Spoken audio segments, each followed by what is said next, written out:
out on the bike for first low cadence session of the week. So this is the first session that I had planned for last week that I didn't end up doing because of the illness. Feeling good today. Just finished my 10-second sprints. Those bloody hard work, I tell you. Back to doing those after a week off, so it's not surprising. They felt difficult. Start doing my low cadence work now, which is 4 by 10 minutes, and then 1 by 10 minutes high cadence after that. So yeah, see how I get on with that. Just stopped here to calm down because yeah, getting really worked up over this stupid session. Plan to do the session on one road. Roadworks are getting set up as I ride through, and I'm like, okay, I won't be able to do it on that road then, am I? So come up with a different road to do it on, and it ends up being too short, so it's okay. Move it to the other session for the week was going to be 6 by 7 minutes, and it was roughly a 7-minute hill, so okay, I'll do the 6 by 7 minutes today. Yeah, that road goes from being pretty busy to just stupidly busy. Move out to a different hill. I can't coast on my bike because there's too much tension in the free hub. Rotate the cassette forward and it's putting pressure on the chain, so the chain's like smacking around just really loose, and then the chain drops and gets coiled up, and it's fucking annoying. I can't coast the bike. And then I go to a different hill, and of course that hill's 5 minutes long, and I can't get the gearing right at all. I'm down at 30 RPM, I'm up at 65 RPM. It's like, what am I doing, man? Like, there's no I know it's difficult to control two variables, like have good power and be at a relatively constant cadence when the hill's undulating, but just felt bloody useless with it. And then just did another hill now that was under 5 minutes, and same affair, can't get the cadence right. First race for the season on the 25th of February, I've been declined from that. I signed up for it like super early, probably was one of the first people to sign up. You give them that support of, hey, I'm willing to do your race sort of thing, and then comes the crunch time, and yeah, I know they never said first come first serve, it was all at their discretion, but it's a bit fucking shit that they're just like, oh well, fuck you, I don't care that you're the first one to sign up, you're not doing my race. So yeah, that's a bit of a kick in the balls, to be honest, because yeah, I was really looking forward to that. It was going to be a bit different to do a handicap race as the first race, but guess not. The first race is going to be 10-mile time trial instead, and then move on to some more conventional criterium races. So yeah, just little things, but like, so I read that email this morning, I'm like, okay, that's fine, it's out of their discretion, but it plays in the back of your mind, and it is a bit annoying. And then I have a shit session, don't know what to do now.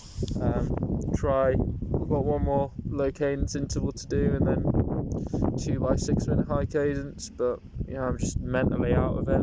Give myself another 5 minutes to calm down, but just all silly stuff at the end of the day. Like, it doesn't matter. Doing my best to salvage the session, I guess.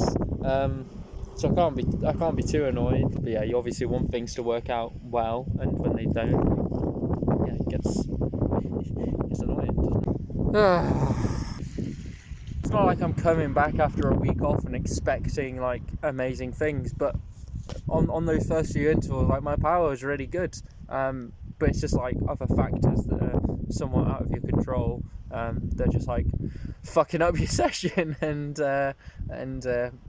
messing with my head. Get back on the bike, have another go at these intervals, the last few intervals, and see how they go, and then head home, because I'm obviously not in the best frame of mind right now. So shite session, just mentally checked out after my third interval. Nothing good was coming from the session, so just wanted to get home, and got home, and yeah, bike being really annoying with the chain jumping off. But yeah, got home, probably to be on Zwift most of this week anyway, because the weather looks shite. It happens, and I mean, main thing is I felt alright after first session coming back from this illness. Silly little things, but yeah, on the whole, it was decent. Potential for a good session there. Things just didn't go my way. Certain factors that felt like were out of my control that resulted in the session going badly. Yeah, but on to the next one. Hopefully, I have a good session on Thursday. We'll see.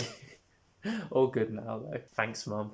Heading to the gym now. Obviously I had a poor session on the bike this morning, but just need to put that behind me and move on to the next session really. Don't need to go crazy and try and make up for a bad day by having a good gym session now. Turn up to the gym, have my session, see how it goes. If it goes well, it goes well. If it doesn't, it doesn't, you know.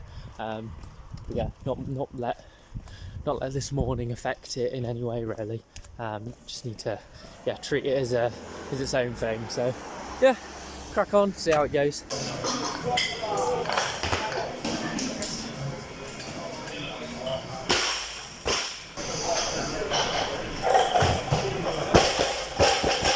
Hey guys, it's Tuesday. Just started off with 20 minutes on the rollers and then I'll hop on Zwift for another 2.5+ hours. Just OT today. Nice outside today. But yeah, I had an issue with my bike yesterday with the too much tension in the free hub, so it was causing the chain to really slack off and then jump off the chain rings, and it was just, I couldn't coast at all. It was really unbearable really. Have a good idea of what could cause it, because had a suggestion from the bike shop when I had that wheel in seal that's on the free hub that might be causing the excess tension. So apparently it might not do much to prevent water ingress anyway. So we remove that, and then hopefully it will reduce the tension in the free hub and not cause the chain to jump off, so I can actually ride my bike outdoors when it's nice. But yeah, just on Zwift today. Yesterday on the bike, like, there was nothing wrong with my session. I was actually like pretty much at 70 Newton meters for so the desired torque I was aiming for pretty much all my efforts. But with the coasting on the descents and the chain going crazy, that was one of the main things that just got in my head and like really wound me up, and I was just mentally out of it after that kept happening. So yeah, and it kind of ruined the rest of my session. Your equipment's failing you. It's quite annoying really, because I'm like, oh, I could have just done it inside on Zwift and wouldn't have had these issues. But yeah, need to get out on the road and to find these things out. So it really doesn't matter at the end of the day. Like, I still got a decent amount of training stimulus done from that session. Risk of overdoing it this week, so maybe the fact that I had a couple less efforts was probably a good thing. So yeah, we'll see how we get on this week. 8 minutes into my Zwift ride now, feeling good. Like decent power and relatively low heart rate. It's not surprising because my TSS was so low last week that my training stress balance is through the roof. But yeah, obviously I was recovering from illness, so it's not exactly like taking a rest week. But yeah, feeling good today. Doing one of the longer routes on Zwift, the Pretzel 75k with 1500 meters of elevation or something. Being on the TT bike, I'm using that slider, the intensity slider, so when it gets to some hills I can just whack down the intensity and continue spinning at a normal cadence. So yeah, that's working quite well. Also got last week's video finally edited, just here on the bike. Do the last bit, final proofread of the video. I've saved that now, so get that published this evening. Still going, feeling good after a bit over 2 hours. Just coming into the route I selected, which is the Pretzel, and so should get a decent amount of XP for this ride and help me level up a bit more.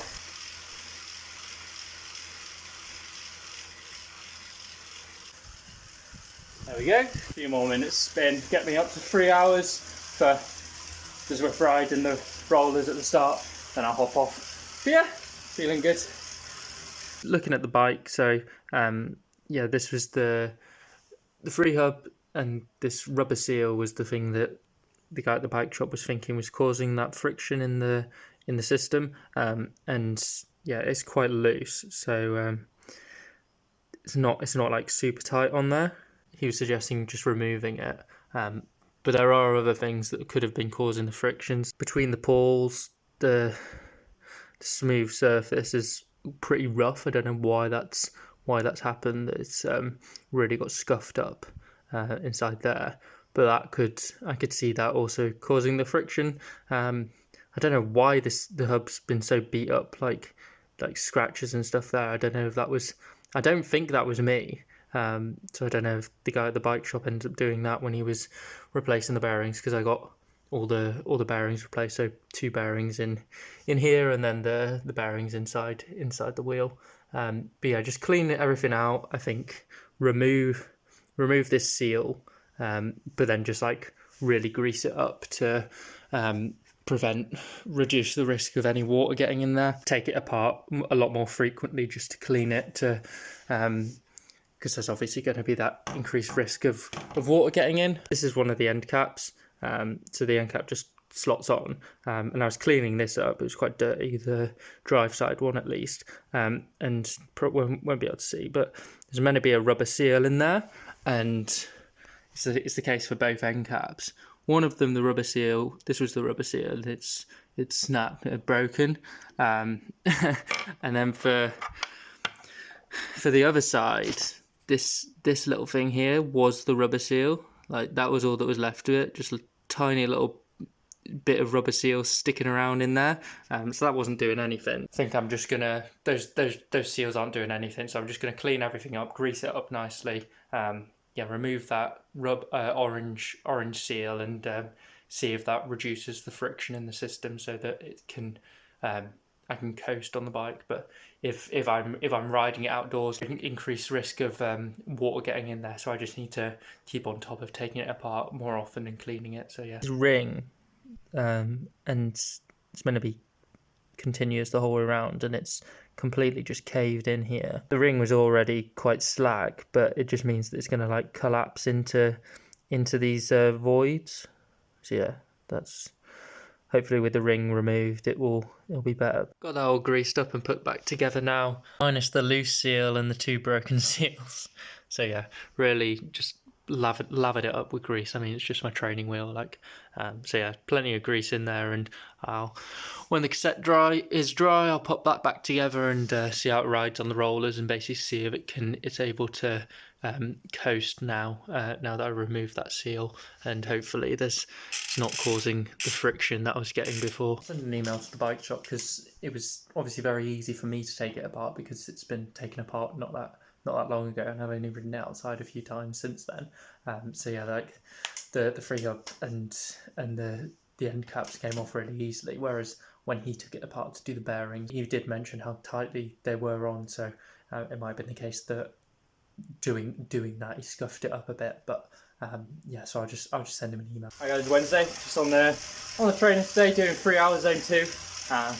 Yeah, feeling nice. Gonna get some time in TT position again, so do my classic 4 minutes on, 1 minute off. Do that for 100 minutes to get 80 minutes of work done in position. So yeah, that'll be good. Just on very low trainer difficulty so that I can go up and down the Alp. Farm my way to the Trom bike, a long way away. So my 80 minutes of work in TT position, just having a 10-minute break now, just in the base bars, and then I'm gonna do 5 more sets, so 20 more minutes of work in the TT position. Also just being conscious of my left-right bias and trying to even that out without overly stressing the left leg. So yeah, it's basically like there's a bit more power I can be getting out of the left leg, but don't want to overdo it and result in some overuse injury. Twice up the Alp, 100 minutes in the TT position, just final little spin now and then hop off at 3 hours. Hi guys, it's Thursday, on the trainer today doing my final low cadence session, so it's 4 by 10 minutes and 1 by 10 minutes high cadence. Also got my sprints to do at the start, so 10 by 10 second sprints. Just doing my max sprints now. See how they go. Final low cadence session. It's been an interesting block. It's been done exactly what I intended to do, and targeting a specific torque value and 70 Newton meters and building up the time intensity, working at that torque. Even like the session on Monday that I wasn't happy with, I was still able to pretty much keep to that high 60s, 70 Newton meters. So yeah, really getting used to operating at high torque, and then hopefully I'll see benefits from that when I go back to preferred cadence next week. Let's make it a good last session, see how it goes. Warming up around the bottom of the Alp, then do my low cadence efforts up the Alp. Probably have to turn around part way, and descend a little bit so that I don't run out of Alp. 4 by 10 minutes, but I don't want to be doing 2-minute rest or whatever. Probably do like 4-minute rests, so probably expect to get up the Alp in about 48 minutes, so I'll need to turn around at some stage to get that final rep in and not run out of hill. Try and get the 100km/h descent as well. See if I can nab an aero power up on during my sprints when I'm down at the bottom of the hill.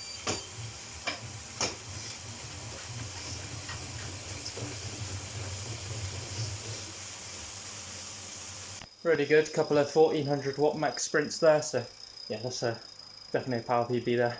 I don't think I've hit 1400 before. Shook the bike off the trainer, so readjust that and then crack on with my 10x10, 10-second sprints.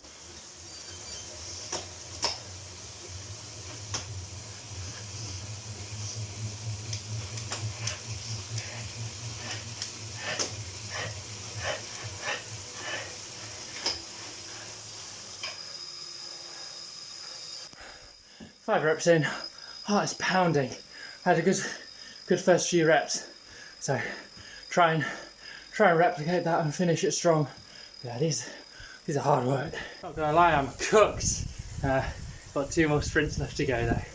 See how we get on. Need to sit down after that. Bloody hell. Whew. Good numbers though, but bloody hard work. Just about recovered now. Gonna start my low cadence efforts up the Alp.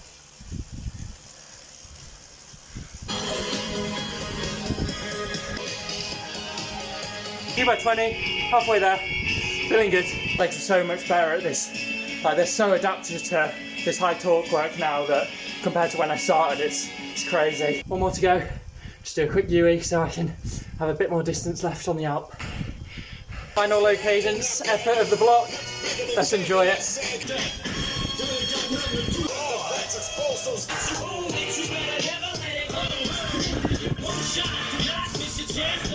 There we go. 7 weeks in the making. Woo! Well done, Tom. Spinning around at the top of the Alp for another few minutes. Get to like 15-minute rest, and then do my low cadence effort down the Alp.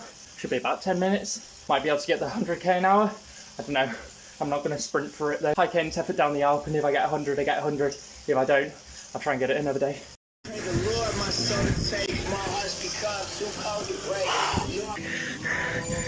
I lied. I gave it a burn, finishing my easy spin to get it up to 3 hours and then pop off. Really good session that. 1500 watt max sprint apparently. It's definitely a PB. I thought 1400 watts was going to be a PB, so 1500 and something. I'll see if both power meters pick that up. Can't complain with that, can I? 1480 on the Wahoo, not too bad. I have a caffeine tablet before today's session, which isn't a regular for me. I mean, I'll take one for, say, like 60% of my sessions, mainly when I remember. Often if I do a session outside, I'll start my ride and be like, oh, I was meaning to take a caffeine tablet, but when I'm indoors normally, and I do a session, normally I'll have a caffeine tablet. And I'm interested to see how it affects my sleep, because with last week I really sorted out my sleep schedule and my sleep's been really good, getting to when I go to bed, actually falling asleep, and then getting up at a sensible time. Introducing caffeine into the system, I'll see how that affects my sleep tonight.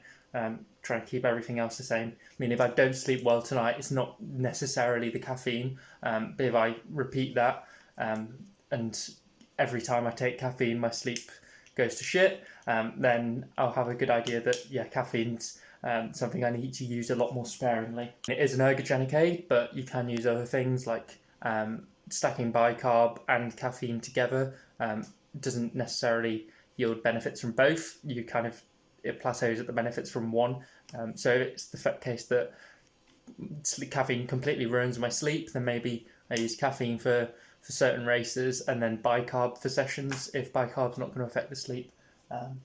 So yeah, experimenting around with that and different supplements and potential ergogenic aids. Got to remember that the greatest ergogenic aid is sleep. So if the supplements you're taking are affecting your sleep, then yeah, it's counterintuitive. More short-sighted approach to be like, okay, how can I get the best performance out of this session? Because if that completely ruins your sleep, then yeah, it's not good. But yeah, I took my caffeine tablet at 12 o'clock.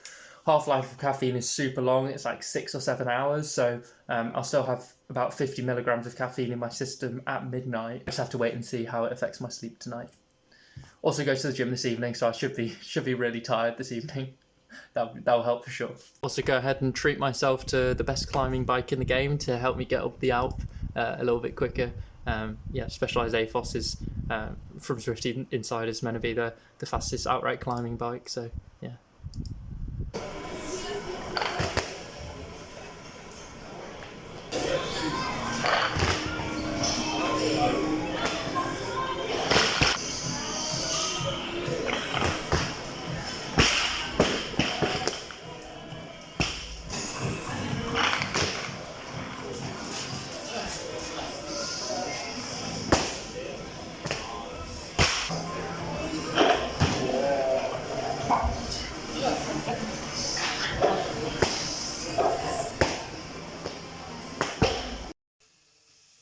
Hi guys, it's Friday. Just doing having a rest day today, so it's like a recovery day, kind of like what I was having to do last week when I was ill. So just going to be doing an hour zone 1, very low zone 2 sort of thing. 20 minutes on the rollers on the road bike, putting my rear wheel back on, and it seems to be able to coast fine again. No friction in the system, which was the issue with that rubber seal. I'll get outside tomorrow and hopefully the wheel holds up all right. But yeah, I'm not too sure. We'll have to just see how it is really. But yeah, 20 minutes on the rollers, just easy zone 1, and now I'm gonna hop on Zwift on the TT bike and actually make some major TT adjustments based on some feedback I got from very experienced UK time trialist that I spoke to. Basically try and revamp this position to hopefully make it a lot more aero. So yeah, have a play around with that. Just got some good footage of the position I've been training in for the past few weeks that I've built up to over time, and now I'm just gonna start making the major adjustments and see how they look and how I can get them to look. Just practicing in a new position a little bit, then I'll give it a film to see how it looks. So yeah, really pushing my upper backwards back up, and then turtling my head inwards. So it's like force your upper back to be higher and then get your head even lower. But I'm still trying to look over the top of my hands, bringing the whole body inwards, like more of a ball shape.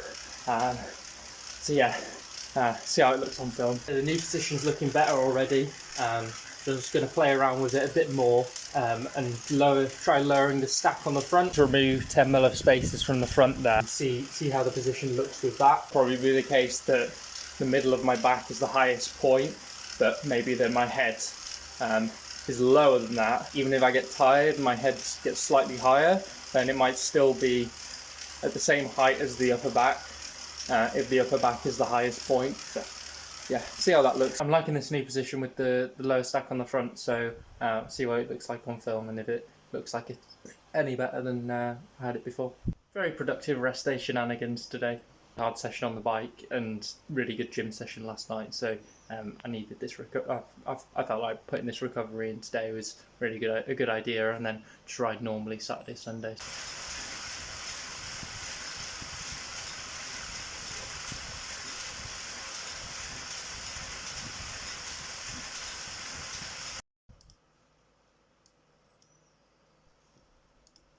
Morning guys, it's Saturday. It's actually still the morning, which makes a change. Yeah, out on the bike today. Actually quite a nice day for it. You wouldn't think so looking at it being so misty and overcast and a lot of moisture in the air. But yeah, it's warmed up a lot compared to normal. It's barely any wind, so yeah, it's making a nice change of pace, and been out for just under 2 hours at the moment.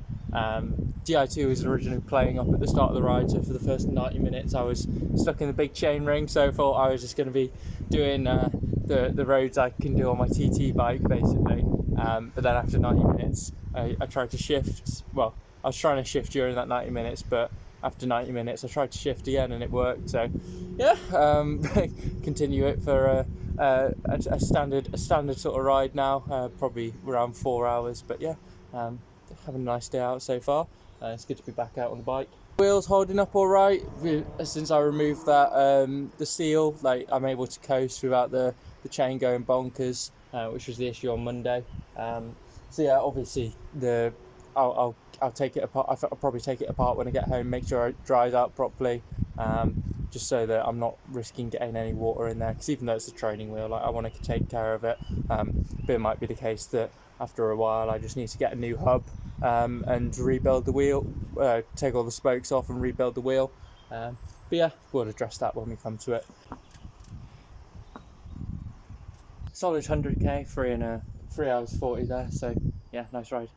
Ended up not straying too far away from the flat roads because I didn't want to get stuck at the bottom of 10% hill. I have to grind up there in the 53. But yeah, still a nice ride, even though I was just kind of going back and forth along a couple of roads. But yeah, good day out. So nice to be out on the bike again, I mean, I've very much warmed to the indoor riding, and I really don't mind it too much. But yeah, it's nice to get out, especially on a day like today where the wind's not crazy. Because normally when you get out, even if it seems nice, you just get absolutely battered by the wind. But yeah, it was decent today, nice and calm. So yeah, also need to hop on Zwift later for a little ride so that I can complete my 14-day OCD streak. the working from home streak, which used to be called the unemployed streak, but obviously someone complained about that, so they changed it to the working from home. Hop on Zwift and do a half an hour ride maybe, and work on the TT position again. Yeah, just get that achievement, because yeah, why not? Hopping on Zwift for a lap to get my 14-day streak, just doing the volcano circuit, watching some of the British Athletics Indoor Championships. There's a 1500 metre heats now, and there's an athlete on YouTube who does YouTube videos, and watch how he does. Spend a little bit of time in TT position, and then probably spend a lot of time in TT position on the trainer tomorrow. The distance project, big Callum Elson. In the mix, but here we go with Callum Elson just starting to surge around the outside. Here's the quality. He doesn't lose with 200 to go. We got 5 athletes pulling away from the rest of them. It's Callum Elson. There we go. Hey guys, Sunday. Gorgeous day outside, so I was really quite looking forward to getting out on the bike because it's still not super windy. But yeah, Di2's charged my Di2 batteries yesterday, but yeah, it's not playing ball. Charge this external battery. Charging from the junction box doesn't seem to ever do anything. So yeah, but I'm just getting nothing on the front and nothing on the rear either. Yeah, so that's a bit annoying. I've had issues with the Di2 before, and it's managed to sort itself out. Just have to see if I can sort it out, and if not, then have to come up with a solution. I need to ride, so hop on Zwift now. I think the headset bearings are also gone. At least I know how to replace those, but yeah, it's just another thing. I need to order the parts. Yeah, typical. These issues like that, it's just like really putting me off just going out riding. Yeah, Zwift, it's not the same as outdoor riding, but you don't have to worry about that stuff. Get my ride done first, then worry about it. Not gonna lie, I'm just mentally checked out after having the bike issue with my road bike. Like I've tried riding on Zwift for 20 minutes, and yeah, I'm just mentally out of it. It's just wound me up too much. I might just give it time and it works, or it might be completely kaput, in which case I need potentially a new group set, which is ridiculously expensive. And then it's like, okay, do you just get a new bike? Like it's so stupid. I don't know what the solution is, but yeah, I literally can't ride today. I'm just so out of it, mentally checked out. 6 months and literally never got to this stage where I just can't ride. Be back to on the plan tomorrow, so like I know I'm riding indoors tomorrow rather than hoping to get outdoors and then just can't ride. So I'm sure I'll be fine to ride tomorrow, but yeah, today's not happening. So yeah, lovely day still, so I'll get out, I go for a run, take the dogs for another walk, but yeah, can't ride the bike. So silly man. Just feels completely out of my control really, and I hate that. Like if anything's in my control, like I'm perfectly fine to deal with the situation, but when it feels like it's out of your control like this, I just hate it. But yeah, just have to address it and see if I can get it fixed, see what I can do. Shit way to end the week. Shit way to start the week with my wheel shitting the bed. Again, a pretty piss poor way to end the week. So it's been an interesting one. But yeah, I've got already. I already came up with a really nice plan for what I'm going to be doing for the next couple of weeks to prepare for my first time trial. So at least I'll be getting dialed into that. But yeah, just cut this week now, and yeah, move on to the next one and see how that. Hopefully that will go a lot better. Nice run, and then I took the dogs for another walk. I'm not saying this because it helped me get my head back on straight, but yeah, I do need to start running again just to keep in touch with my body a little bit more. There's things that I don't really pick up on cycling and in the gym. Those come to the surface when running, and yeah, so certain things where I knew it was a bit dodgy, and I was like, oh god, that's still there, isn't it? So this impingement issue in my psoas. On the run, it wasn't painful or anything, but it was definitely there. So yeah, that's something I need to continue to work on, continue keeping on top of my rehab exercises and stuff like that. But yeah, running is good, but it's bloody hard work that. Took the dogs for a walk. I feel good once I've got solutions to my problems. So once I've come up with kind of like an action plan of, okay, I'll do this, and then if that doesn't work, I'll do this. See if I can get it fixed, and see if anyone is able to get it fixed. But if not, then completely remove the Di2 system and literally just run it as a fixie. So I'll be doing mostly criterium races, and that's like my worst case scenario. I remove my Di2 and run it as a fixie, and that could be really interesting and like not too bad, really. Like wouldn't be really affected much by that, really. But there's a good chance I can get it fixed. Peace of mind now. So yeah.